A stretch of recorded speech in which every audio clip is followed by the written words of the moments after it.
Talanzije. Ana wonten na. Are ko ma yina la fana bi ko ma pi wote ko. No manyina bari bon. Ibe kuma lambi na mela. Eyo. Mbe kata kambari ya chaque fois ninga ay siyasi burimma. Aka fa ko bodu lantija. Voilà. Abele ki ko ben jana la ko mo men fa ten nem ko mo ko ki wi bor la pe tara jawo jani bi bula sa san kono ke parce que jana la ko mal ko la jante. Eyo. Ko mo fa ngi ci la ndinde ten ko mena di fa la quoi. Nyadi la. Ko Ya londe malonde tele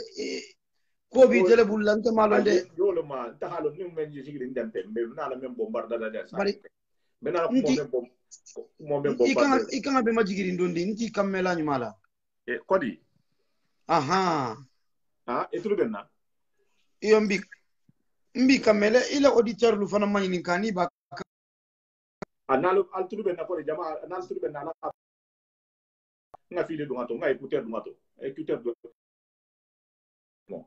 parce que oui nemba ke la nga kan na xame ñi man ni ray écouteur ni ray écouteur sa buñale non ni nga comme ça waxtu do ba wodu nga ke ni do la hakke jay men kam e ma lay ba fo de le kam ne oustad ya bulati fana wodu ma kam barka bra écouteur dungato ñame donc quoi quand bota ni mala ala ok altulu benna faltulu tenna ala fo ok na altulu benna ni mala mais yalla ok do ne ma ok do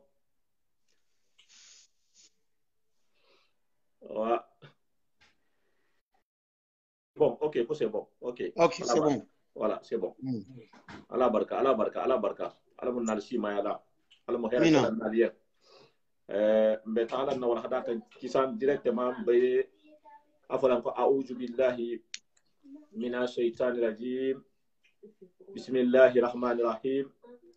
assalamu alaikum wa rahmatullahi wa barakatuh. Wa alaikum assalam wa rahmatullahi wa barakatuh. La paix et réconciliation au jama ke ana musolu khana futa khali konton bi arabalumba wuranye na le 26 8 mois 2020 contrôle musulmé ya contrôle technique ya contrôle famadi go contrôle mento ni wala assalamu alaikum wa rahmatullahi wa barakatuh. alim bentar jam ko hanyo xom matilin ko hanyo xon nalu silo kan silo memo siratal mustaqima silo tin se dunia en soto nyadi manfo al kiyamola o me fonno na lonna ko ne alhaji golle sena jallu wodo bi ni alhaji muhammadul amine jabile be honna be khasur no mello ni safa en ko danwa o muhammad lamine o hala kanu hala kila kanu dino de malal mo a habar ne kanu o kono bar ne kanu la muslimi ya de mo la ya ba insamba je folo kala insana do musawa ma muslimi ya de mala ngom bena la ha ñoxon na li a ñoxon matilin a ñoxon na lo silo kan comme semaine fo kenen silo même siratal mustaqima silo ki siratal mustaqima silo ni hajen sey fo sey ne me lon alla sila la mu intini men ala xam bulay kan wo bata ke sila ken debati woto tumo men na matilin kan bi mbe futuo le kan futuo ke ni musolu ni haje ke tahata akala bo musoma ou bien muso ha kala bo ko ke nga asigi kanunte yale na tawti wo kano mbe saje wo be diarin to men na wo démarche go se kenya men na so ben teje abetulu so be men na bari insana wo futuo do je ala bagala be nyamen na no hon to fonta no hon do ya de kiri ha no hon ko mo la soto ha bi mo ngake parce que na dan to ko do lema ndel ben de la len ki so re gile fa tema bari fayda futuo la wulita ko mem pangama be jamba be nyaati bala bi donni futuo la wulita ko fanga mem man wala bu bunko not ta hata muso nyini ko menna nda so ti men man wulita nda hata muso nyini ko menna no wala mu futuo la koti muso fanan sonta ko fanan nyana mpaga di manjana na mbata nyohon ke nyohon ta te futuo ma ni futuo tu tabutu mo ke ni muso tema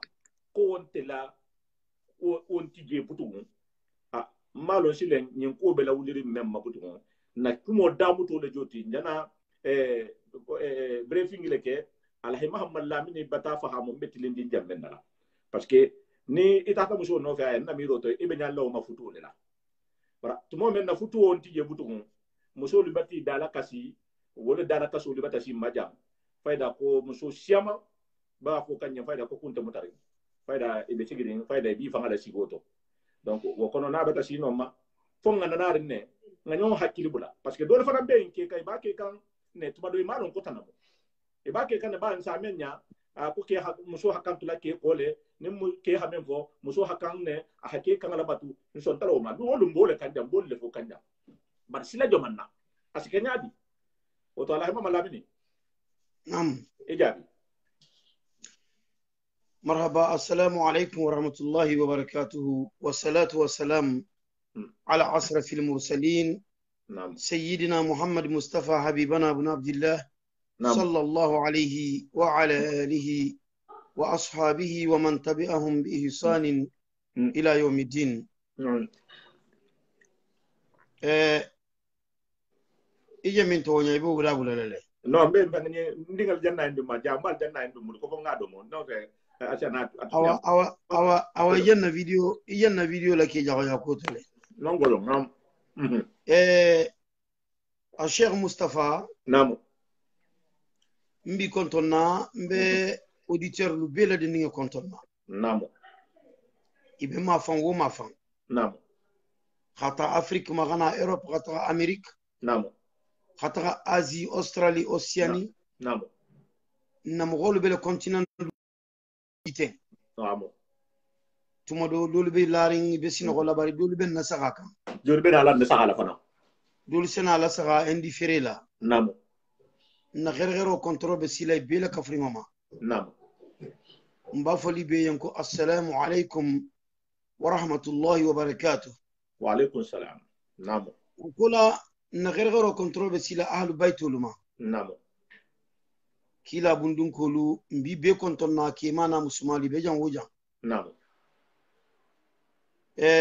mbata sujet ni ndam ta kunun khairato نعم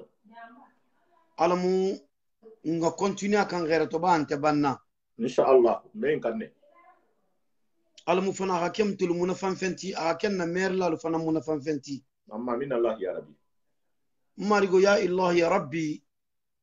kuma kan wo kuma kan nase na tiyaro la dum lolu kono la jang نعم alamun kisila kuma wuluma امين الله يا ربي kuma kan wo kuma kan mbe menyini na kono wala mu fo nemo gero se dum futolu kono la نعم ni abe wonyale marigo alamu madde mala امين na video wo video ان شاء الله fase no to bendo kala na bungo dolu kono la نعم marigo ya illah ya rabbi alamu kelanye نعم mugo نعم nyabe kudole to نعم alombali akamma نعم alamu na message silama امين الله يا ربي alako fo mbese kisi نعم kudolol be kering adamadi nya kono la نعم alama fahamo soneya adamadi ngelu beye نعم donc woto a fahamo be soneyari menu yen wolula hakko le munyinti kha idebe to diya ki kono to diya ibaringeluma نعم iko be fori nyamin no ko dino mu konto diya leti نعم دين النصيحة i konto diya نعم ala kila ani mislimo to mamu mebele de ninge نعم bar konto diya nyin ante lala kukuta kan fo dino nyin نعم ni bi konto diya la dino nyin neto نعم dino amin to ma fanfana minu be larin silo ka minu be sariyanga silo ka نعم inte tale konto diya la kuto min be haramu yarin dino nyin kono نعم ni ko dino mu konto diya la ti نعم fo minu be lorin sariyanga kan نعم نعم na mira lo to نعم ntolunte karannati نعم. meno fatawa kela نعم meno fuskela نعم bari nseno la conseil di nyogomma نعم أبدا ntolla ko mo nyinte na émission ngani nunte kuti kombe imposer la mogoluma non jamais نعم mais na émission nyini mule ko ngasumu ala ko fo mogol se nyogom fahamun na sumu kono quoi نعم abela wulirin wolema نعم iko men ngami fon na kumo damuto la kono نعم kumo le mu kule mu mimbe be concerné li نعم nyin aben bile concerné li namo woto hal mo ma mira kombe mo kilinema namo mbita mustafa lema namo mbente muhammad lamine ndingelema namo mbem belema namo nkana kumolu fanan na mejisola namo nkana kumolu la membe dimindi namo nkana kumolu fanan muate la me namo ni bela fila kira kumo munafanga sto namo ibi ferela male gata da mutu hala banga namo ni ga woke isa munafanga sto namo me ni ga kumo do me nyamin na min mandi te tulo yen igana tobe fayato namo igana ida fanan la atu fanan kan iga min na me wonya igi da la wukan namo khatula wo ko sabutila namo asatere te bata fo bénéfice do la namo ibe mo do kutal fanan na fo la bénéfice la namo adun wallahi nakumo nafazan tater la le namo parce que mba fola geyale kan quoi namo mba fola ngande saniyale kan namo aben torolin ne jati ngam se minge min betambi kan namo donc mbi la disposition to namo ni mula dron ga ko do éclairer ñogo ñeng namo halon fanan kombe kuma la kuwe minu kan namo ce n'est pas en général namo kalolu mu men be isoler une famille kono la namo nin ko sayin ko france musolu be toroli france musolu be nte toroli namo nin ko sayin ko france kelu be toroli namo france musolu bulla namo mais france kelu be nte toroli France musolu bulu namo bari nin ala son tan ben dago silale nyim be kilin nala namo nte mo malamini dinga nta be terle laji obligé namo mustafa ibi ta jalale kumo yin kono mbelaru wala karimani sa fana ba ta jalale ji namo donc woto mbe se katadron nga kumo yin tono dulata nkana be ke negativity namo wodi ngrale mu ntulo belori la o benta nsenon na kumo dam tala insha Allah namo alayma malamine ko me jana jamme foten ti mauna jam abe general ko me jana fo nyame ko be generaliser ne iyo mbe membe fo na jam ma fo fanan ko nje muso mendu la ko fo la ma fo ko imbe faransi muso be de kan iyo ke men fanan ba ke kay la ma fo ko faransi ke be le la baro munyenti iyo ko hawon ne précise hala kan parce que mo hol bele jamano en kam mo ha muso hakko don ibe muso hakko fana iba respect bete ke fanan non muso le fana bele jambe ke hakko don iba hakko bunya iba respecter bete ke fanan non wol be si sabar golu tante to kuma la mo hol le kan mo hol men fana ne ha do satra daji go do bi ba kala mais téléphone ma ke tanati parce que tala ke normal ou bien a do bi je problème do ba te fanga la bari ate un problème naturel le mo c'est normal quoi parce que wonya de voilà voilà barbi alahima malamini namu ba fele bi ngado fo kene muso la futu le to namu futu to nin ko ko kene muso te mo futu to anya hasiya mo hol bele jambi namu e muso se balu nya wonya enta kenya kalam e dinga di si fete fata nya wonya namu enta kenya kalam namu parce que mena la bun kono ta parce que on kuma tal jar sai jamano ya be siarin be kuma lan na alfal mam be jahalan na alfal ma e tulbenna sa bosu bata kenon sagi ko madundi nko jamano yi iyo da kuma la muso nin ke la devoir le namu nko nin ko ye muso ke ni bele jambi namu muso se men do mo asima se tinyaaw nya inta kalama la mala mine o be kere na jang est ce que wo mo normal leti insana jabi okay bo hol bele jambi e dina si ma se tinyaaw men na e ka fño hol momenti e malo ndenga be bungal ko ta jay be batima le goton je ko mala bi ala ko ke de halon e la devoir menti musul ma fala ben ala ko mala le fana ke ni musul te ma bungo kono intimement be ko mala be kan de ala ma wala mi ko no ko la janko e wulu fa e ki bi ya hala wala ma e se bata fam ko ngamba nganyi ne tramba bala ngolo ko janko no an nga ke jele makoti han ko jam kunun ko do lu ba ko le ko fanu na ko baba alu fenga wo kanga majigi salna no ngale ko wala sen na kala mun ko fanu mam baba jere tarula nam ko ngay fana ngay ne jem baba parce que be ne fo kanja wo alfa o la dimba ya mutanya menna ke la devoir folo momonti amusuma fa ngala folo nje ko malu dam tolo ma nim fero bi yen parce que muso dul fana bije fere ti gole mo musoloti bar mbe kuma la kele ya ke men akan devoir men kala muso yen jam folo bun kono e entretien fanga ma fanga la folo mbe nganon ke portu da muto te après sana na do yin yo o Mustafa nam Allahumma salli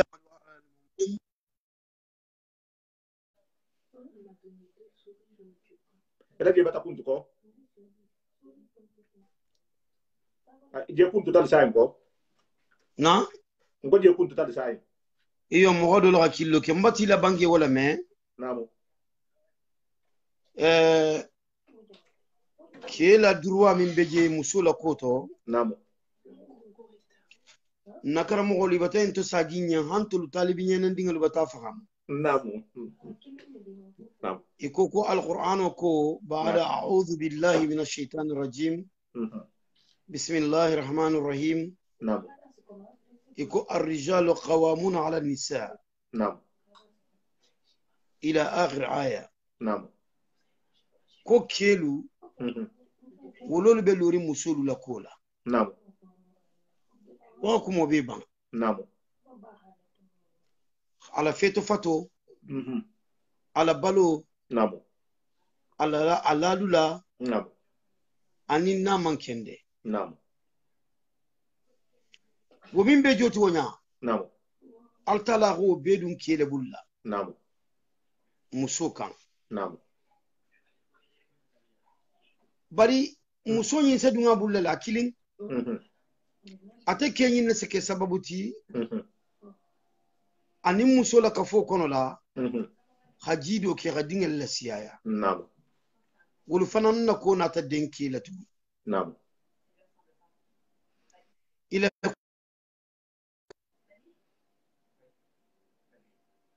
نعم ila ko den ta ke la duniya jang نعم ila ko den ta ke la alqiyama نعم ila ko den ta ke la duniya jang nyadi نعم ani la ko den ta ke la duniya alqiyama nyadi نعم d'abord altala subhanahu wa ta'ala ako wa ma khalaqtul jinna wal insa illa liya'buduni kaman jinnolu nin adama dingalu da fen dinna kamma fo hata altala batu نعم ila muso futuringe abata ko nyin be di bulla janna bal ku fulale di bulu abalo alama sito نعم aladula ajaro aladino c'est-à-dire fen dinna se nabi muso nyin kunturo mu me bele de ninge ala responsabilité ji itele bulla نعم anin femmin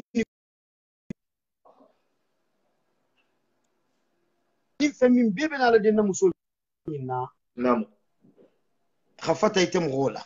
نعم woto responsabilité bale be kibu نعم khana khana nyatonga ya fanando di kema tugun kwa نعم kha privilège bata hadi kema bungo kono نعم musole simajigi akiye نعم musole se kele ya marumuta نعم musole se kese musole ki نعم ku siamanu fanan be bungo kono ke fanan be sigirin na hayim be musole fanan nyanta nyim be kela namu ala atele kusanto talaro kela namu akhbaro min dun kebulu keme kuri wala namu akonon fanan ko la yukallifu Allahu nafsan illa wus'aha namu amedo ni wosigi mo kun imemenno wallahi akadu ni wodi doni sigi kuise wonole namu donc ibata je silen ko ni bebe ma den ni nyogon nale namu khata den doy khata gadum kebulula namu Mustafa banje kuma lati babu dugu janne kam namu anin Afrique différence ndimbeleji abe yo baren be mbabe gosna ko parce que fayda même Ion, namu attention di ion même ben na communauté le ma namu bi na communauté kono la nsona fala 60% atewo adingeli wo bebe tubabu dugu janne namu namu ou bien nga génération folo lutuji nga kuma na génération nga kuma na 100 ans génération nyinkan ou bien samugan nyi minu be tubabu dugu samugan nyi kono génération 21e siècle ion namu 19e siècle la banga 20e siècle la banga khana dun 21e siècle kono la namu c'est-à-dire rata 2000 ma khana njeja minna tembitu namu o génération wo min joti wonya kudololu na tana bula vie kono la jamano nyin kanja wala be namu wala be kanya din social godi ko nyin mati wabo la demaro min be France jamano nyin kanja namu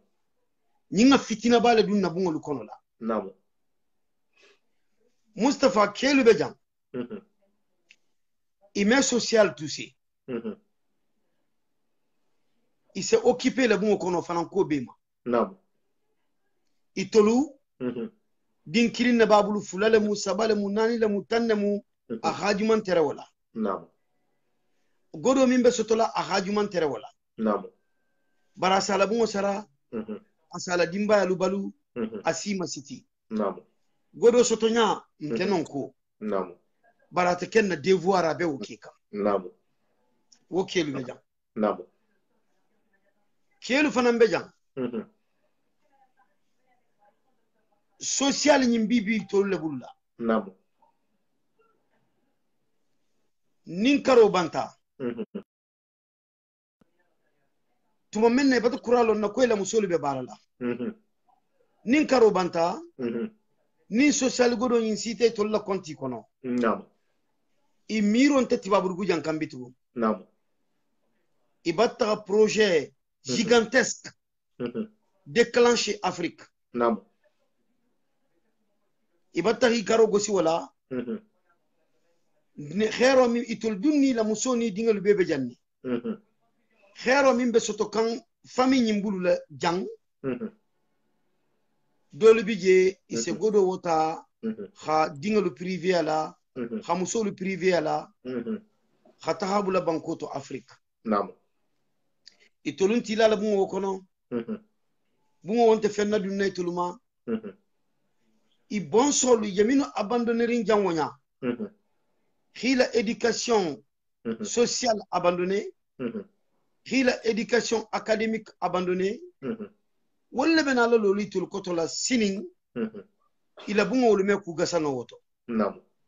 et ça très sambo lu bibul laje villa ba lu bibul laje bar wolu me fusila wolu me no itisati wolu me fusi gasa ila vito namu nabe lorin da bankule kisentato nabe lorin tubale kisentato namu abe lorin jang wojang har nabe lorin konakir lenje vive kan wakato men kon laten folo bu memo ko balu kisentato bari luti go luti bunti go lo namu afoko ko konakir bungo kese wontato namu ibatana golo la mutaydi ila musul la jang ani dingelu khawlu tu konkola ata habela dum bankoto namu wo fanan be jang namu donc dolu fana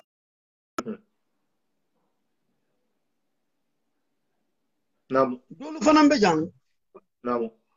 e halon janna yimbe foten kelol tamu yimbeti namu mena yalo mena de do kan voilà continue branching donc silen dolu fanan be je nin kelo ka godo ta bay bata godo ta koy tololum père de famille ti namu dolu fanan be je ni ka godo ta nyaminna ija calculer le karo balo isa beta hala dum khawta wo kursulu ke namu se mobilita ta la kursulu mu me bele duniya ke namu khana woti bungola namu en même temps isa tere butu gobe turing godi me sendinga mimma fe me sendinga lu namu abe turing godi me sendinga mimma nin de songondinga wulu adin dépense me sendinga wulu namu ani muso isawul partage nyogon tema ime bula nyogon na namu wolle mu dolu timel be bendin ko dolu to namu nin kon ba namu nin kon ba catégorie lu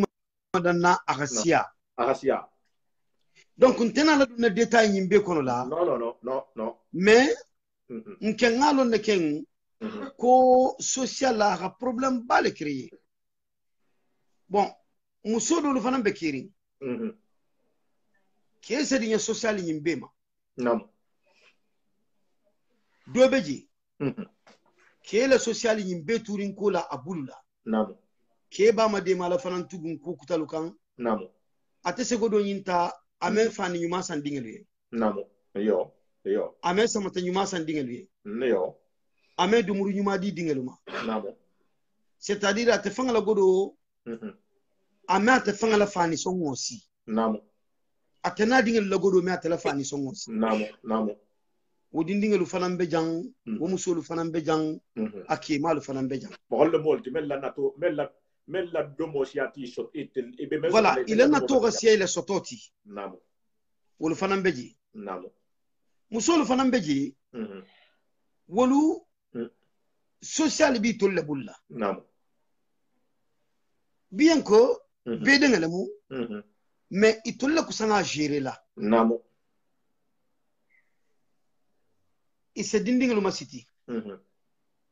ise baloke namu fen di nabe al concerné ling namu ise occupé nyim bema namu inin keme bula nyogonna namu ime dindingelu je conquering namu ime je fettering namu c'est-à-dire isaje le ko bebe normal la namu ita fanga kunturo salon ko no ko nyin yo godo mimbe di kan aba gérer kan ko no juste nabiye awa dol se jisubo isa fo kono ko godo ka tele ba gérer la bitigu musu hakilima ase godo taten doyi ha conséquence beta ha dun ki bulla changement dol se kenon ne namu na ha dun ki bulla silen ki terembe kawari memma atente musuti atente musoti atemanti minadiya namu atemeno takala dula beto namu ame fenda di malu dula nyinin no namu ate se godo inja bulla bata to me godo gasiya godo bata siya bulu ame fuske nato namu nin godo situta te bulla butu muso dolu fanan se révolté no namu nin aka gasiya ka mi muse énorme namu ngendale go sila dolu leten dron na minu tuji wolu atigol ha analyser ha hakili ni ngama fenne mo manka mo gol bulali nyogonna mbebe nyene na question en kono jam iyo parce que mbe kumala kedu la devoir le kambi exactement alon ne ala ko kedu parce que ntelula alfalu nyala teta men man telula kili iyo bar khambi ko mo mbe ya hala ngamenta na alfalu la dondi ma fo kalu te kilinti e ke ba ko to isa tar la be la lu ma barate be har sumando be sata hakaya bar mo gonte sila ko ko abe strakayale ya maro fanan be fengera donc abe batele le do muyinti ehi fangadan kata ehi lo ila dimba ya exactement ala ko nyum fanan ke exemple ti idinga min fanan bi la sakale ijela merci baba ba kata kanne mba exactement il fana ni ha responsabilité ta lu menna i haka kala le ki baba comme kunu ita ha men boja ki ha i ha men di baba la inante i meta nya nya i beta mbila bula la silo kan sila kendo du kan parce que i bi mira kanne iyo d'un côté wo i beta condamner fayda ko hi baba la exemple kendo lu subi no foni kita mo tulu golenga tisilen voilà wo kono la bi bon question fula joxon deda la ben kan alhama lamini iyo minute parti o nga non fenge nga non clôturer namo bon continue la question mantren benala kumo dol timi yebata échapper ma ok problème de nana tatu avec ça là parce que jam be jam be yo yebata nan ko to namo i comme njeke balla demarco min fola wonya namo nte mbemba alhaji muhammad ba alamun ne malama namin allah ya rabbi baba namo ha fatuta namo adinga amamaringale mun tolti ha tulmu toluje namo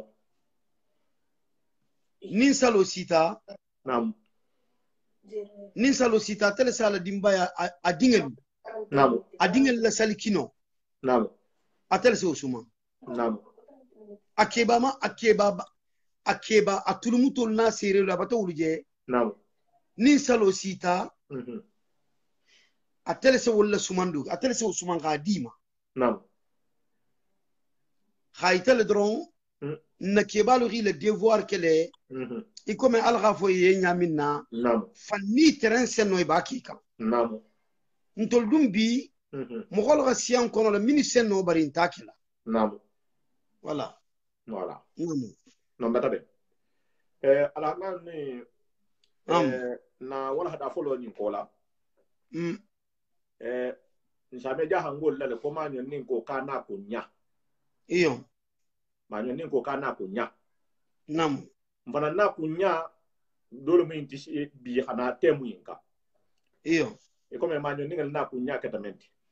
iyo c'est-à-dire na kunya sans tabou voilà sans tabou nin ke ta muso no fe ka ba nyine na man ta ha nyine ko ha na la sa ha kwa dungare ma ko parce que ka ke hani non ata nyine ne ko futo le be dun ne tema iyo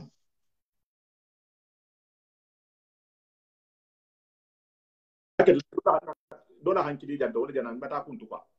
nam futo momenti iyo wala mu ken musiyat iyo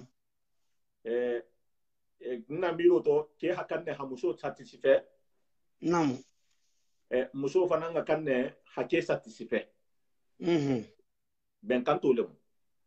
iyo yene muso etel tale mu nyonti wo ku kan futu fanga la sikita nyin ku inne kan iyo dingal so to le kono iyo famille se fondo le kono la iyo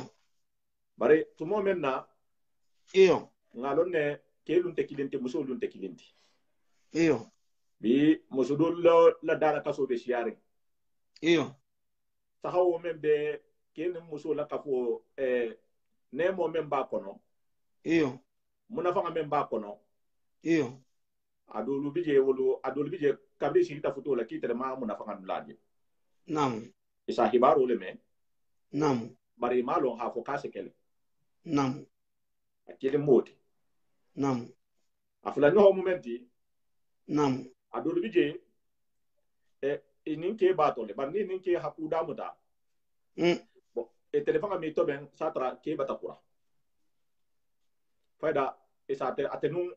atenun ko se to na wonya le butum iyo ame satisfait nam o problème be siari iyo kumo do bije musu do bije wol hi kangala bole la mo holuma bon parce que kuma le muyinti a hakole beteke iyo bije sa ko kente keti parce que fonya la khasiya iyo bon isaje dum kebe jidi kan ani musu do ubi abe jidi kan jido ni be ke kan iyo bar halon si den ko jido ni kunya infanga kinte ku kilin kunna wo te farambo donc wo fa ha monte be bulula namu sujet le muy dun te fanan kel ni muso dun te ya kel ni muso lo ha fo nyogon nye nyen na hadinye nyimman dinye asiyama bije tabu bente ma kuma tentema nam communication o se be tentema nam bon a muso de bije meni bi fanto mutari iyo nga hibaro me muso do bije ala ko ko konko haboyla nam ko si da hamu fangala ngai be mela adi si hake de kumo fo nyama parce que par fo nga fo de ala la anim muso be meni kun ala ko se hakili di nyoko manyamen na se ko yin sama nyamen nam muso na tale ko hi sikike la to ko ke ke hi da hamu ala nam na biro ta man fo kate ate fanga hi da hamu fangala bar feren tanya kan faida ador bije kise o méthode o utiliser bon a horol le mot bon ador bije dum fana faida ako se ta si han hata bo silo kan ako hata du ata ke je no ti bulula nam donc wo be nyamen na kuma le moti ba hibaru li bata simma bata témoin nya si soto a problème kilinte ni problème na ta abata ke kilin abata ke fula abata ke sabaha abata ke lulu abata témoin nya si do ma soto jang men ha ke so lulu mo itelle hi dala ta sinye wo ko lu to donc fo ngana la ko kan al ko nga hakil di ñoko mako nam donc do lu mun dingal leti de musul leti do lu mun mamal ngal leti do lu mun doxol leti nam ñembe fana e si makasi jamen na si ama bije mi la benku donc wala bije ala ko nga sumo kan ita xamen jo to fi se do okay bantana la mela ko moy kam bi ken namo njanna ijanna min ko to tegen na mira lo tombe kuma la nyinne kan namo mbeda na nyinne fanama inshallah nabi programme namo Mustafa namo inu education neti namo wala hake in kana jang mbe kumala nin ala temole la inshallah iko men ko mo dam to jani mbe katakan ne fo sewo sedun na bungol kono la nam fo jusula sedunji nam fo nyokon fahamo sedunji nam ijanna kuma dan talulu expliquer jang nam do beje bole mo ko exécution précoce nam ke min na sutiyata la musula nyaminna isaje faida ati abati soto wo beji wo manke basati nam wonte problem ti nam problem be min to silen ite minje hawolon ko problem wo bila nam ite nyanta mun kela wo bini la musula tema nam adamadin wo adamadin aketa keti aketa musuti ibela sensibilité ante kilinti nam ila sensibilité ante kilinti ifatelu la sensibilité ante kilinti beni italemu nam bar susi yo mon folo nyanta ter la kila nam anala muso tema mben na muso satisfait la nyadi larangato mbarngal si ko tudi nam mu dinti golati nam mu bare musuti golati nam mu mama musuti golati nam dimbati gole munti nam man la fi a problème ga sindinga ma nam nte man la fi a problème ga sindinga ma nam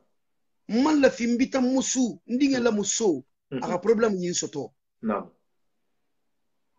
donc je suis ouvert je suis complètement ouvert pour conseiller mes enfants nam mbe prelingan di muso le conseiller mbe prelingan dinki le conseiller nam pour ne pas pour que kana problème si fa yin soto ila lolu kono nam parce que isatre le rôle nature be diari muso yen nam mais ni situation parti wala nyamina nam problème souci batana nam wom communication balialati ici talaji nam muso fana nyanta courage soto lale nam hayta kela nam afoko konte nyinna gadinye nam min be haramu yari muso i halala muso nin i halala ke tema Naam. wala mun yinti ka kafuila dimbaya ma akoma komo mafanga Naam. Naam. ala ko kanta go dingira Naam. ira kafama dingira wala Naam. wala be interdiling ima dino nyin kono la Naam. wo kola fen di nasalu la sewa Naam. alu fulo asalu la sewa alu manyan na wokela alu fulo doron be bungo kono la Naam. nyimma alu fulo taleti Naam. fen di nasalu ne la sewa alu kono la alla diya nyogo nyen Naam. alu manyan na woko kela kudoti alu fulo doron natima Naam. nante mun seke ni ngal ka problème dolu soto ni ga jamais résolu fo fen na gatereje min se fo don tinga la gatereje min se futo la kankan Naam. ini la muso ga bula nyogon na godi koto al miro ga ta laranga ku al ga régler rapidement Naam. ini mu ile muso ga bula nyogon na kudo to ten al miro ga ta kudo ku min se no ko ni régler la mo man sigalu tema Naam. mais ni wonte je few ni wonte je c'est-à-dire a kale dula wonte muso la Naam. aselo imira la jamimma nin ke je guwari na tembari nin na continuer ta guwa maten plaisir do be jembe perdi la wala la dum meno woso to la mo wala fonki Yo. nin wo beje problème yin seno le résolu la mo mi sigalu tema Ou bien a du show be bori monya a himira akela iyo problème yin seno a ko ngadinya iyo ngadinya mais nin wonte je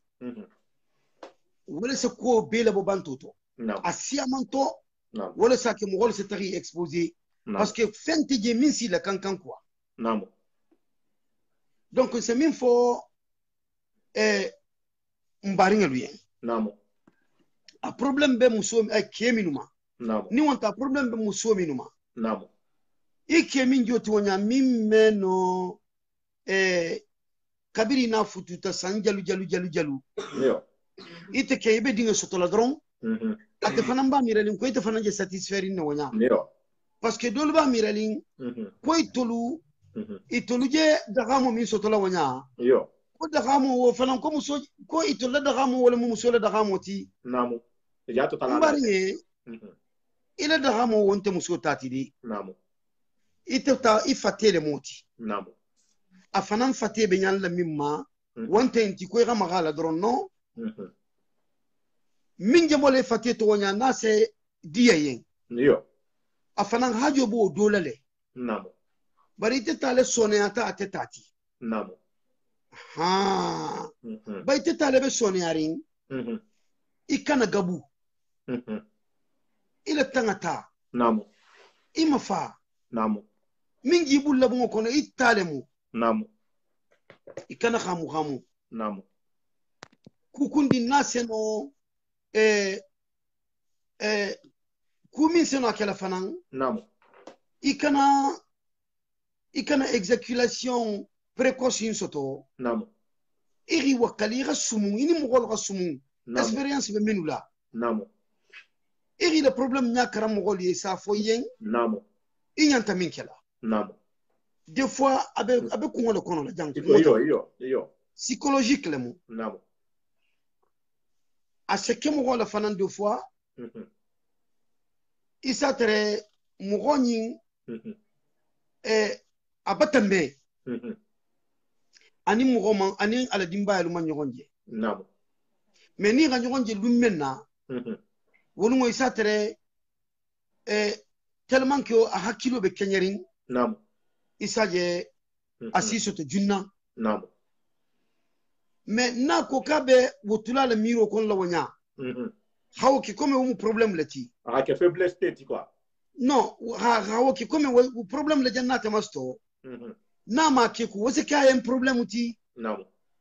anyantani la wo kula halon kono ko fusinte Naam. muso fanan dan ta fagamul la halon ko fusinte Naam. ni gaje nyin janna kenyin naten c'est parce que Yo. abata mele ça arrive Naam. mais c'est min fo mbari ngelu yen Naam. igalo se tula fol be tutumo be konin ke muso riban akeyen ladula la hata soto hansa goma malekul badan kala نعم wo muso lutaleti نعم wo man fo keluyen نعم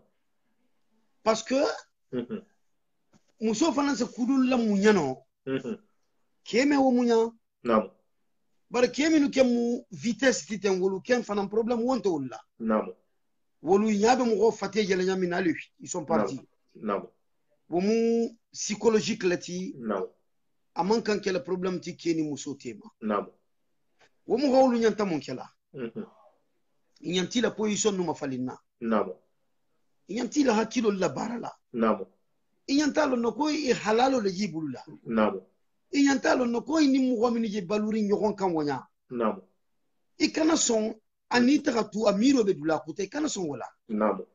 hawa sababo kita fangala faiblesse نعم ikana son complexe la mbari muso dole ko ako mo dole yen kumo to adimindi mbala ka kumo info نعم ako ko kabirin ina famata ibarma kulungoma ako ko mo kuta womi balma kulungo je wo foila muso ha musafa kuma bala moti de iyo kabirin ina wala famata mo balma kulungoma kabirin ila dindin yana nya tumo botala mo min sago bi balma kulungo to wala mu ila muso tibe mu complexe yo mambe na mutu bar wa dole fana bije fayda balama kulun dole fana bije sabala comme so ben mi balama kulun ngol fana bela to de comme so mi balama kulun ngol iyo ngolu be mu wolu mu fengol la ki muso mi balama kulun ngol donc awa bataji sila muso me minu balama kulun ngol wonya nam wala be muso lu kan hi torturer nam muso mi te balama kulun ngol nam c'est-à-dire ije muso kerin na wanya franchement malon sene wo qualifier le nyamina nkenga mo hollon nte personnellement nga mo hollon min konyen kwate muso anelema balema kulungoje nabo nko e moro iyo itela muso na mi balema kulungoje nka wa min kela ita continuer duama iyo continue duama so nintilo iyo ila muso ya ajeto tagama to kana taga ben banditi iyo abe tagala min balima kulungo la iyo na ga wo balima kulungo jelu menna iyo wa ku itala ita man min itala iyo wallahi ani gonya lebe na li kam may la bon kono nko wonu ma site nan tagala do no ta do khasilo mutaga tagaye namo parce que jamin to nyamoro jamin to nyam ko mais est-ce que te bi fan kalama namo inti fan kalama parce que mo nyanta attention bale kele le futoma il futo conjugal il laranga to inyanti hakilo la bara laje beteke inyanta intelligence la bara laje beteke manque de respect bale bato keni musotima namo ise muso do ye foutaise kumo fo lay kelu yen ku gutante de abe yitirin kele malaranga to kese ko be kaza inna kumo wasiya jaw ke no ala kumo te siya yarin wo no keselen tato namo iko me yje min folo wonya nge min folo ten ko min mi so ibal makulu wala haje ala mala min billahi nyame fo de tem yalo armadi nyan parce que nja kan de témoignage sino ñino sabe asama del le bara avec yerine non nta se makini kinile etel me muso ame muso balma kulun je sabe dolo ho kele abe ki ko me dolo ha kele hijab etel me muso balma kulun fenge muso mi tel balango e ken si débrouiller le futu no ya hatambi te ma me satra no won fatima ura wonti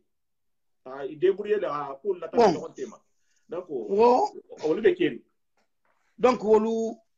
wolu nken safo wo mo wol kenyen ko iratu nin hatere ni le musolo be bendin woto be satisfairing nam problème unteje nam mais nin do kili ne ba imposer kan nam c'est pas normal nam nken ga ku kili nken lo muso na ga drogo bo kan na ga fa di kemimma nam abe o kule nam abe la fila fendo le fanama nam nsamin fo mbarin eluye nam ite mbarin kema ite min benna sagala nam imu barin musuti goleti nam ikana muso maltraité ite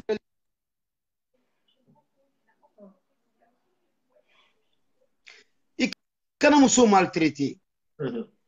ite ba miralin ko ibe sambu min lorin ibe villa min lorin mobil da ko min bibulla basen kumba min be bulari kanna abiten ko muso hajo bo wolla meden ta kalama yo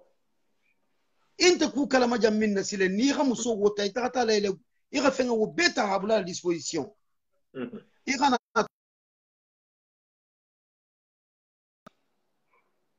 iga bula condition be kono iga na to sile man no ku ga salama alla laranto nam ise wajadu na mesendi sogola be tagala ga tagamo ku ta nyini na manke alanya silan nati na manke alanya silan nati ise muso bula kunta nyato na manke alanya silan nati woto mbarin elu fonga fo mbarin ke malien ira temo wo étudier beteke iri yiri tuje ku beteke wo ali fulo drone balla bu kono la mbarin e hakilo la bara mbarin vive comme be vive quand 21e siècle le kono la mbarin a lon ko ko yem go min torturer la wonya di mustigo le muti do sa ki dingela imira à chaque fois Mustafa nini na toma benon deux fois imira kenen kon na toma mo nam mo do le dimun na tomati nam abete ita fanan dim muso wolu ita fanan dingale mo woluti nam ima nte kam man la fi wallahi man la fi ndinga gatu kekun c'est-à-dire ya me min me satisfait ni mbota kalama nte mbota kalama nam a mbitan ke mi anti to jalal de ga kudo ke ni man ni wonte je non franchement yo ni ngatere ko problème ku tele mun so fagamu mewo yo maragalu ya exemple ngadi ma maragalu ya yo ni bi sarale di musula nam kela go siro accepter ala na niro accepter ala konko accepter ko be accepter nam na sita laranga to mandinge ikana sonnon na de nam man non gasa ikana so woma ano na man sonnon na man non gasa yo parce que ise tuni toro le kon la musonyi ise o musolo siamanga je dolu e hakungunya hada na tambi ni wonte ga bara hada na tambi nam mun so ke nam min sa sita ne la wonya wala se bara nam min ma sita ne la se domro le ke bumba khila hazino ha ha mutai ala malamini ba mbata jele bare kule mu men sem makini kini wallahi no mbe la ala ala mbe jamen fo ko to yete sile iyo parce que mbe kuma kan couple le ka iyo yala yeni muso parce que ni i muso parce que tante mo ko la bi yala bon ken muso e muslime ya ba muslimo le monti e ni manda gayma ni muso bi bulu ni la muso wato dula ala hatangata ala hatu bun kono al doronna ala khama fere ala hatu tudu naje la ra to je ala ha ken musia ça fait ala ha ken na honna donni est ce que wo fana manni fo ita hana do muso e ha jo habla muso da nyamenna bon tara to e hila hasina frangi la je la sa tulun ta to kwa hima so du nyonna won ta to aw problem fanga be non ne parce que na miro to wo fana mu kudo no ngemin be fola yo ngemin be fola mini be bi dala kasila namo c'est-à-dire tendresse intaji namo tendresse intaji namo caresse intaji namo nyoko masumbun taji namo fusi le khado wantaji o dol bi hari isu ala ma min o dol bi hari muso yi sumbu isi dala susat Allahu akbar namo ma namo wo mukawa kubale tiawo akolu kemba mbe conseil min fola nyoko nyen namo muso janni be tali la rangato namo iku irisania namu iri da toku iri da saniya namu ni sono sumadiya dulu sugandila namu isa min lay fatima dundin kana siya ya de dundin yo min se fo mo gonungola yo iri wakalira wo fanan lay fatima suta kelke fe ngala asiya bulu ayon suta kelke fe ngala asiya bulu o fanan kola ira suto fano lu nyinin ni seno namu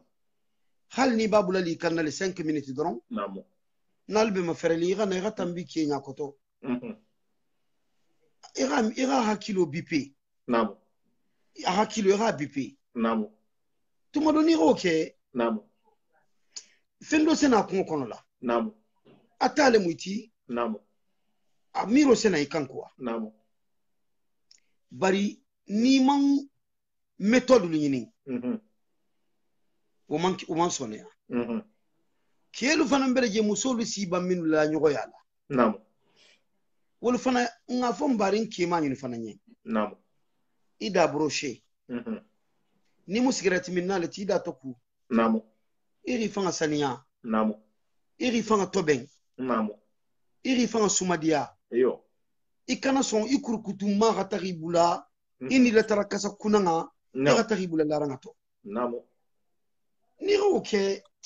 franchement ifelanti bi la muso ne torola namu na mete kene ida bo koto sumbu na mete kene ibulo bula je ga sumbu na mete kene isim fulati mo ni bata me ala saha ifanga vérifier wallahi après okay asiam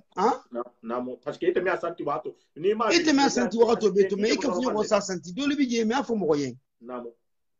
ila muso fanga seno terle ida sumo e bula bumba mais ama fo yen konta ko mi da brosé dole ma ke na o fango ni ke kwate futu kuru fanga la ilaha illa rasulullah wa dole ta mutul tero lati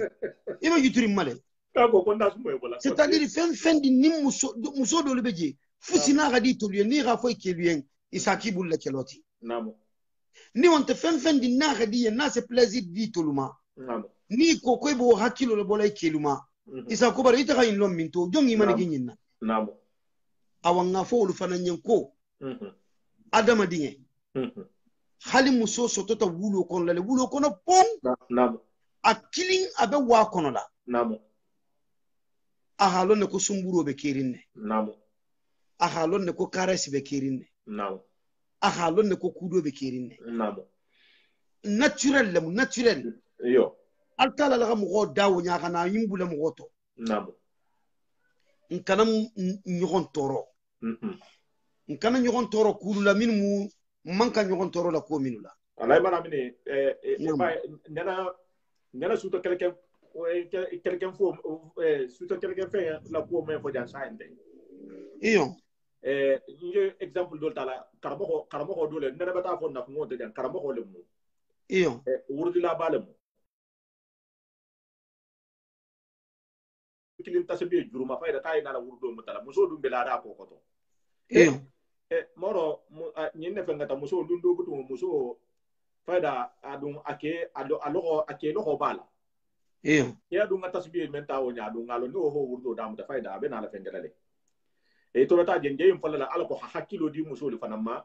nje kuma la jan ala ko muso li fananga solution do soto se ke masaba nyame se ke masudu de nyame parce que c'est ñokon to ben ha hakili do xomma ke hakili madu bo ke na hala tasbi wudo damuta e dala men fo muso fana ngi to ben hila suto fano yimbe sitringala bare wo be ke ma ala korosi ke ha wudo damuta nyamen muso ta hati la rangato ela teto sitranga men sa kan ala boten ela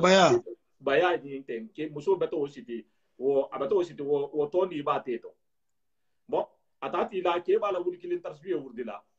na wurdi muso sanan sa bulo fala baya into atala wuli baya sa kala bo kotin sang karamo ke sa nyara tahaje bayame ala tasbiye sa babulu asisa gi wurdo dam tala idam na sayna na yame bo wala kata kilin wala kata fula sawa nyo hala tasbiye la kon na ko mi ta wurdi folo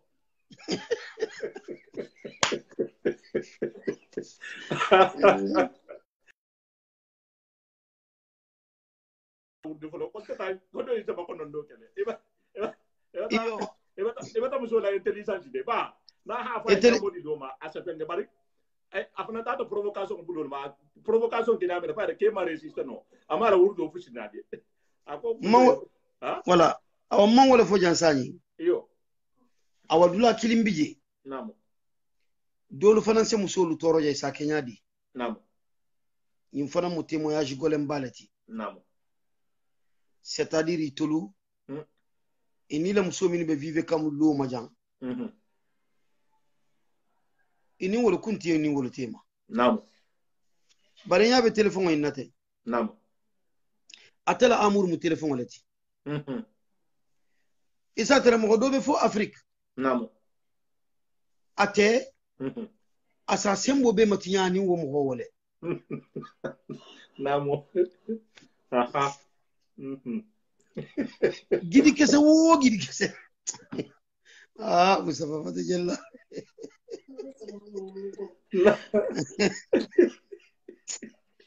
Allahu akbar dam ye kom na jelele bar jelma yalo ko do ye na mo fi a jelele gidi kese wo gidi kese yo nata nyanta fayla jang yo asitu yana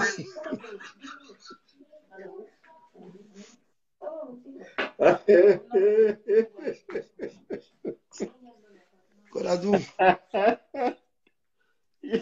yo asitu dana kano fa asitu yana gidi keso nyimbe fay afrique la ilaha illallah ku ma nyaxin dimba namu ku haramu dimba muso ku bada tolirimba muso bada fi muso bada fe ja halala muso ata wo babul la jang namu atebe nukundi sohoto dulado yo abe kuma la telephone wala namu abata godo la taga muso ma namu nge témoignage le foli yente mim témoignage clair ti namu abata godo la taga muso bata photo luta muso bata sebo godo la namu nako yankari mawura wasi mawura namu c'est-à-dire ateni wobe kuma la butugu atebala miro lu calculer le jamano yin kanjana mafanga namu abe sila halalu matuma menna sembe wonta la bitugu namu wosi kule ga radio mutayen parce que kumi sembo min ba fateto bantale gidi keso min ba bula kurato be faydale tabu akar hakka tun tari gola butu tabu akar le kambe kon kanari gole tabu akar na tabu akar kon ngaboje la boje la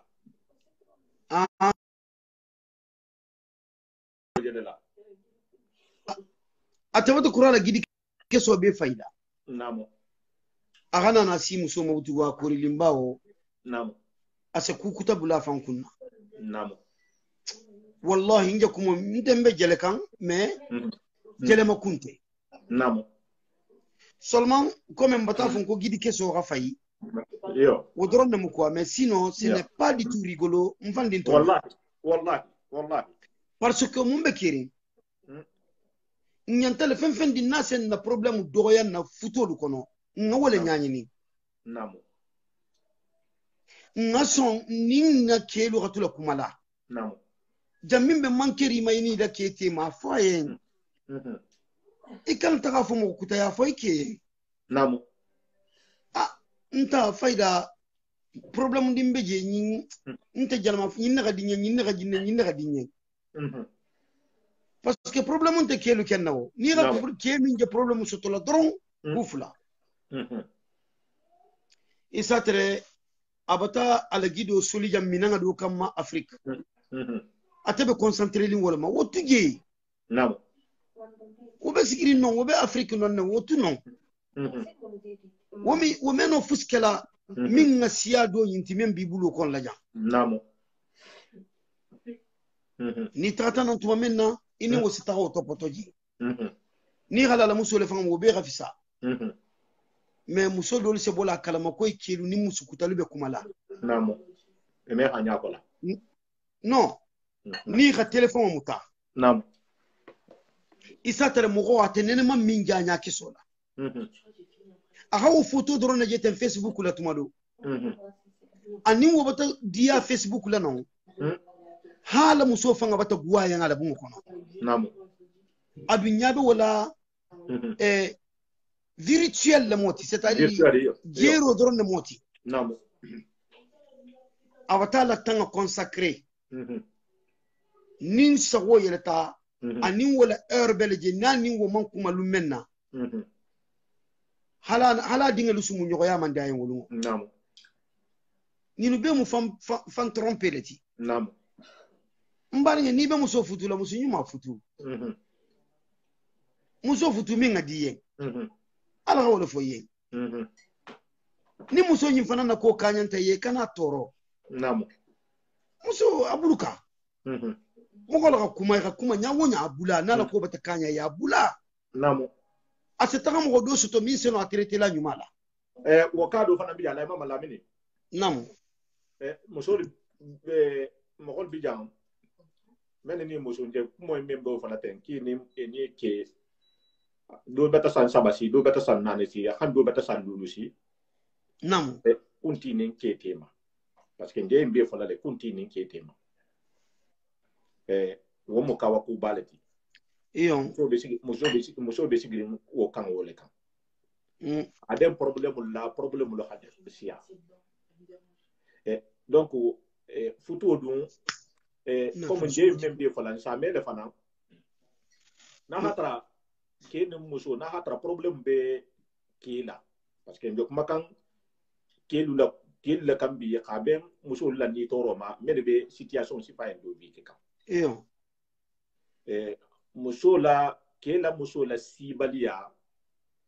nsamele sariyam fola la misilmo sariyam alla o dati le se di ke ma ala ko ke ha kata aha fanto bengo konola iyo wo wato butun wo be kirinne na tra problem be kela yala to nyalen to ti ba foto nyan to ti wahati jan be ke yen to momenna e musubata sika ko kunte bendi na tahata ke sahaboti wahti jalu bije muso se men sigi hake makon. Ok, mais question wo jabi non. Parce que question ne moti wo meno jabi le fo ha jabi dalilo le la. Naam. Fo ha jabi sharia le la. Nteme question wo jabi non. Harin sa jabi non instant yin kon la meno a jabi la. Nsana kalunguta. Nsana na wo nyanyini. Mbena da wo kanne mbena da wo da fongo le kan parce que abe wo fana be siyarin ne. Problème unte je bari mais wo jabi dalilu la dalili sifa wala. Naam. Bari nsana min fola wo parti woto. Naam. Wo bebe fatanna musula sabaro le la. Naam. Futo la wulita kudo le ma. Naam. Au contraire, halon do mu jangaro leti. Naam. Min seno jara la. Tuma do ame jara fana. A opposite. Nimuso a kendo le mu barante futo dikan akema. Sankilin sanfula san almesi non fanto. Naam. Almesi non to de. Keni muso tema ninga tere faiblesse be kele la jangaro be kele la kele nyanti dala kasilala muso yen gafa ha nge nyamin na tabe gole arinde mo kana inke maloti di malunte ninga tere alon din soto beji namo dol beji ni muso se futu din ko se gole ma para satre futu kembeji ke kendo le muiti ke kendo le muiti problem wonte no ala man dingele dima namo gobi je womu kukutalati namo mais ni jangaro le fanga bije physiquement namo kele mu mugoti minyanta idala kasila tumobi ninga tarabela fila ga futo nyi garde namo muson ta fula en ko taki jarade namo jangaro be menna wala ni wala fita jangaro be menna so wala toro namo jangar to le nyanta wuli la ga fanga jara namo a jaral to wasila nimuso se sabari namo alhamdulillah muso nyanta sabarla na se sabari namo ni muso dum meno sabar la janna hata fuya nyake abe autoriser ne de aha alin ke yin fatandi nam ala droit le moti nam ko men nga fo yenya mina nin ala sonta inshallah ke son lolu mu iman kan jabila ikunfe nam ajanta jabila dalilo le la tentente meno wo dunna wo detail kon la inshallah bar nin jangaro be menu la ani minu si taw wol meno kala kilinti nam wolunte wala kito meno kala kilinti al hala woto dole bi jebe kendi ari ne ken bari ini muso min wala ko do wala futu nyogo ya lente diari yen ala ko be gadi yen bari ala futu nyogo ya man diye isa mele ko isa mele ka gandi amale benna ko nin nimbe jalma fanga ko problem won tato nin na ta jalma fanga problem samuta fanyale moti nam fanyale moti nam ni musudo wo mu mbe kende arinne isa tari bebe jamana kilinga kanja nam par exemple ngafa nimbe poate ni mekenna bar nin tata bordo asekele nanu nam c'est-à-dire rakata fo ko nyinta ha dem musola nam ha ki comme musole mu problème ti nam wo mu ha goleti wo mu tonye goleti wonte tonyati nam parce que imiro le mu ibata taka do ya janama fanga wala la nyugo ya gadiye itaka to janama fanga ibila énergie conserver koto ini ikana girama dungo kenon ala ko ni sagita ibe min convaincu koto bordo janama fanga ikana wo convaincu o me marché mu jam faleti ni nta muso ku yam fama ya fata fanya fola na mi sonna la ala mama la min bedan ndia ya na mi sonna la mena la menka iyo parce que ya lo bi felenti chez muso lu tale parce que ke be man ke muso nan talat iyo ke be man ke muso sabatalat iyo parce que mena la wala kam ani waxtu la janyani ke fana parce que ni ke problème ba ma ci watin ci na wo be soucier be nyani iyo parce que ke do bi na ha muso ta muso sababa kwa se no le muso ni be la turu dilima ise wala fo voilà do lu bi je kana do na ko ka fana ngake ki ko me do ba kala nyame so ma bi je asana ko na ma ko ka bi kula na so la sa ka do rudo la bari ila kuma tiyante Mustafa njanna parti min jukoto tegete nam est ce que ranna kumo nyimme ngami fo nam nko dobeje nam mbe sagila ngafo ila auditeur lien i rajela me nam nin keminu sake i ratu nam par exemple ntebe parijan nam muso min ka funyo ya hadinyan abejanne nam à chaque fois nimbate ya jang sembo min bebenna nse wo bele utiliser jang nam nimbe tala Angers ni on tembe tala Poitiers nam nse mon samban fe nse do molu samban fe wonte problème ti nam bar nin tata nyami nanga ta hambul te gem fanga la bar mbele ko rilin nam xam fanga ki gandiya toti non nam ha nse kumo min fo janna nse min fo no kilinte nam khata ko to filo di do manon nam khado plaisir di do majana ma fanga Allahu akbar ni na ta do fo di toro dina ta do ya fo ni toro abe bola min fana nya wo fana nin ke ta ya a fana se tambe di le kema nam tili fula tumbe turin kebe ta do ya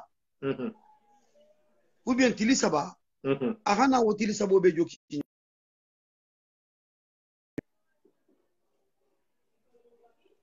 ahana tili danto wo be joki nyogonna pistoleti hapea makati hakalak sinikofti hakanoti abulu to kulunga kata doya naki wakata ba tabi wo me marché yo o dum fana bati to ben ko nyin to ken tabe abata o ka dalit wo wo fana batti ton ko into ken kadu bennale woni espoir ko tuma do ka seben abata bagata bi abata fenge beke abata bungo sumodiya fusimeke o makini kintade wallahi mu'minu be wokela bi yan ko to le hakewu imankewu ibe jage yale la namo ibe jage yale kika namo wolula musudo wolume satisfait foni ndo nyinga fenyo tege jana mafana namo foni ndo nyinga kele bele babulala anaji ga tege ngata tata non silen isaje fere wonta la faho fana satisfait no namo awa namira loton na wakatu bata janya dunding yo so benina la bang ame bang so men na la benala ni adiata ale insanare ngana ate sujet en kapambi iyon sa préparer nyala men ke gani so men na la mba fe le be ha numéro ta wo tumo ko le binu ko be kala bar bi ala man ki tala mais so men na la mba fe de ali men be jana na me ala han na yin na me whatsapp an seno intervenir la ali man do fo apoto nin kele moti ni muso le moti bon ni seno kuma la man ke ila kuma man ke problème moti ite fanga ma ila bun ko no ma problème fi parce que mbedan ko ha to ben te jam ko ha tinya wotumo al se numéro ni noté da mota kisan 06 79 52 68 20 mais ce numéro inta émission wa hatole har men na tan kilala ce message ken tuje e to ko tuje ni sa noté ici ekili wolu mo fana ninga numéro soto ni sa ko be hankili wotumo ni se sumu arko mo do fana ngamen je hakkilo le di nyoko ma ni bela wulawol ma man na jang ko ndela ko mo membe fo ko kelu le be mo ke kurungolu ti ke franci ke du ko mun sa ko nyame no mo do le bento men se bara nya si fayinte ha fo ko musoli fana be musu kurungole ti no wonte muso do le mo ka isolé le mo wo ka isolé wolu do le be nyagare dinga do le be nyagare musu do le be nyagare bar muso do le be nyagare donc wo kono fo nga sumunne ala ko mo ho do le ko en ke kay te ba keri normal le ma do ni han sumun kan me jang ici ko ila ko la tamanya ma fali ale nga seni amu tambulu bena la le seni akan bena la le kulu kan donc ku siaman bena la le kan ala ma la me ma fi hadwa jamae après ngana wala hadaso yo alhamdulillah rabbil alamin mbatan na émission badam ta khairatum bata amasigi khairatu bam mankura namo na émission nyin ko mamarigo alma akhero dunan na bungol kono la amin allah ya rabbi alamuna khatana tere min na bungo kono nyin kusifalto alamu tano bolaji amin allah ya rabbi na khaira tere min na bungo kono nyin kusifalto alamu khairo wujidi la amin allah ya rabbi tebe ngin kambe ngal alma dunan na futolu kono la amin allah ya rabbi alamu nyokon fahamo dunan na futolu kono la amin allah ya rabbi alamu matériel kano bolan na futolu kono la amin allah ya rabbi alamu nela kano siyala na futolu kono la amin allah ya rabbi alamu hinno siyala na futolu kono la amin allah ya rabbi futola wulita jigo menuma alamu jigo wuluma fala amin allah ya rabbi margi man sabama sakallan ke muso min benani kan be gosi kan be toroka alamu fahamu nya kunyuma dile kelu alamu ila kanu dunna kelu sondo meto amin amin amin ni ngatere muso nyinu kelu inte muso nyinu kule few awa alamu do ka fala tauhido madan kaniyama min sana kala inte femmin ku yala sajati goluma amin allah ya rabbi wallahi alamu sone alati goli amin allah ya rabbi alamu ikana imira nyima ga muso la sa bar muso yin ke ga babu la sa yin ke do batada otuje ni tanta ku ite be dinyala male alako ikana hakko soto duniya jang ani alqiyama ya ta ku nagwa ni man wo ke doron ibe problem de soto la alamu fahamna ku nyima dilan ni ngol be amin allah ya rabbi ربنا آتنا في الدنيا حسنة آمين. وفي الآخرة حسنة وقنا عذاب النار آمين. ربنا لا تزغ قلوبنا آمين. بعد إذ هديتنا وهب لنا من لدنك رحمة إنك أنت الوهاب آمين. إن الله وملائكته يصلون على النبي يا أيها الذين آمنوا صلوا عليه وسلم تسليما آمين. اللهم صل على محمد وعلى آل محمد آمين. كما صليت على إبراهيم وعلى آل إبراهيم آمين. وبارك على محمد آمين. وعلى آل محمد كما باركت على إبراهيم وعلى آل إبراهيم في العالمين إنك حميد مجيد. سبحان ربك رب العزة عما يصفون والسلام على المرسلين والحمد لله رب العالمين. وكل مصطفى نعم جنين أنصرا نعم مبدوالا réseaux sociaux نعم أمو خيرولتي نعم أمو نيمولتي والله نسيتونو من سوتاتو ألونغو إسبلواتي نعم ألون كنا utiliser négativement والله ألون utiliser positivement. نعم Alors que fon na communauté c'est ñogon faramu والله fon na communauté c'est taganya fon na communauté nya c'est la ka إن شاء الله dino nyima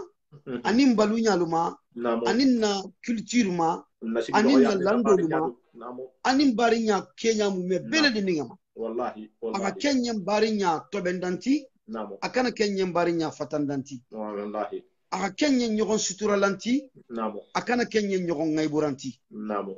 nga utiliser à bon échange نعم ni nga woke asa terem batam profiter 21e siècle la technologie bulula نعم mais ni nga contraire ke نعم fennamu men sonne ata xamxolu détruit والله xamxolu la vie tiña والله كسر c'est-à-dire moxolu c'est-à-dire xamxolu xi kasara نعم alu nga nonu éviter karamoxolu xa siyam bulula والله men c'est na Facebook la men c'est ta WhatsApp la نعم ngam profiter نعم ودينغرالي مو اللهم صل على محمد وعلى اله وسلم. السلام عليكم ورحمه الله وبركاته. الله ما لامني اذا جان دني بتالا اجانا بين فوجان على مو يشيما يالا امين الله يا رب. قبل على مو يجاتو كند يالا امين الله يا رب. اجانا بين فو نريسو سوسو ني كتا هيرا بالدي اجانا بين فو دوبي ولدي دوبي نيا نيابي نيغنا ايو ني مو كولتي ان شاء الله فو لجام وي bari nga hero fo nga tobe nga fo nga kisati nyam ايو bari inshallah on namiro to hakilo be soto kan kul be fahamuka ان شاء الله wo ku dang se kala ya hanga dinga lu إن شاء الله. fo nga londa ha ko kon telle mun na hakili nga tin telle mun fa hakili ان شاء الله mbele ko nyinga nin ndenge ايو no on tani nyawo nyam mbele ko buto te bilo ne ha muta jan ne ha sa ba se ta hila bojila ايو ko kono komo ustad jana men fo hawse mbente ya ان شاء الله alin sen sabari